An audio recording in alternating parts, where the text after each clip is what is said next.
Pemirsa, PT Citos International Tbk menjadi emiten di Bursa Efek Indonesia sejak 2014. Rekan Anggi Pasaribu akan menyampaikan berbagai informasi untuk Anda. Silakan Anggi. Ya, Julita dan pemirsa, saham PT Citos International Tbk selalu menarik untuk diamati para pelaku pasar. Dan berikut ini kita simak datanya. PT Citos International Tbk dengan kode saham CINT IPO 27 Juni 2014 berada di papan pengembangan dengan bidang usaha utama perindustrian, perdagangan, dan jasa furniture.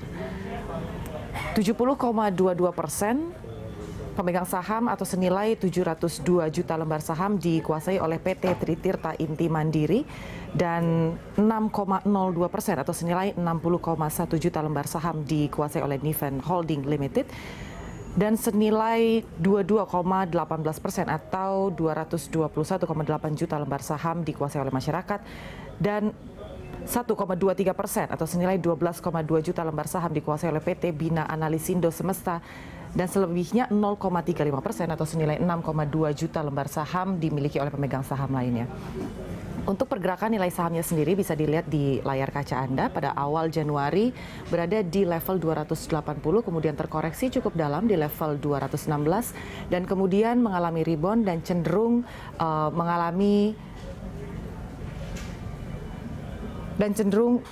stabil berada di level 240 dan ditutup di perdagangan kemarin 27 April di level 238. Demikian informasi yang dapat saya sampaikan. Kembali ke Anda, Julita, di studio. Baik Anggi, terima kasih untuk informasinya. Kita lanjutkan dialog kita masih bersama dengan Pak Fajar. Pak Fajar, dengan beberapa strategi tadi yang Anda sampaikan tadi ini betul-betul memikirkan bagaimana bisa menghadapi pandemi ini. Nah, CAPEX yang disiapkan untuk tahun 2021 ini berapa, Pak? CAPEX yang kita siapkan itu kurang lebih sekitar 2,6 billion untuk satu tahun 2021 ini. Ini untuk apa? Kita juga harus hati-hati pada saat penempatan CAPEX karena kondisi pandemi seperti ini kita juga pengeluaran investasi CAPEX ini juga harus hati-hati. Karena itu kami merencanakan dua hal penting di sana, yaitu pertama mengenai peningkatan kapasitas productivity dari quantity itu sendiri. Yang kedua adalah bicara tentang masalah kualitas. Jadi dua unsur itu. Pertama mengenai kuantitas dari CAPEX kurang lebih sekitar 700 juta itu kami pakai untuk rehabilitasi powder coating kami. Nah, ini untuk meningkatkan dari 800 pieces per hari menjadi 1.500 per hari. Ini menambah untuk yang produk-produk kategori powder coating yang dicat. Kemudian yang kedua, kita juga untuk membuat new product, untuk yang new product yang kita buat desain-desain baru untuk kita bisa masuk ke dalam pasar.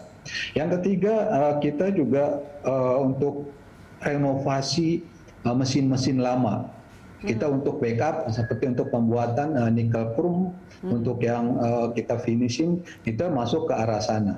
Nah, ini yang kita buat sangat hati-hati, disesuaikan dengan kondisi dan tentunya pasti apakah ini nanti kapasitas yang kita hasilkan ini bisa diserap oleh market itu sendiri. Gitu, Pak Julita. Apakah salah satu market yang ditargetkan juga adalah di luar Indonesia, Pak Fajar? Ya, ekspor kita walaupun kondisi di luar negeri juga masih belum pasti, tapi ekspor kami yang ke Jepang itu meningkat.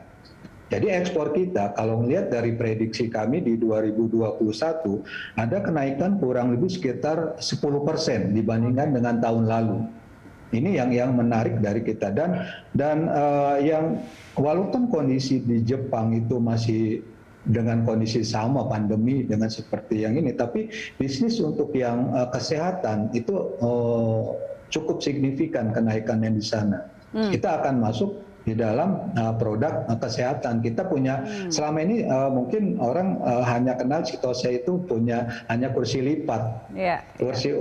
Tapi sebenarnya dari tahun 2001 kami sudah memproduksi nursing bed, ranjang perawatan rumah sakit yang hampir 100% kita ekspor ke Jepang. Nah, saat ini kita masuk kepada sektor untuk domestik. Kita kerjasama dengan beberapa rekanan yang di domestik untuk memasarkan untuk produk-produk kami nursing bed ini sendiri, Mbak Julita. Baik, nah ini kita akan berbincang soal perkembangan dari produk dan juga bisnis Citos ini usai jeda Pak Fajar. Pemirsa, Dialog Corporate Action akan kembali usai news update berikut ini.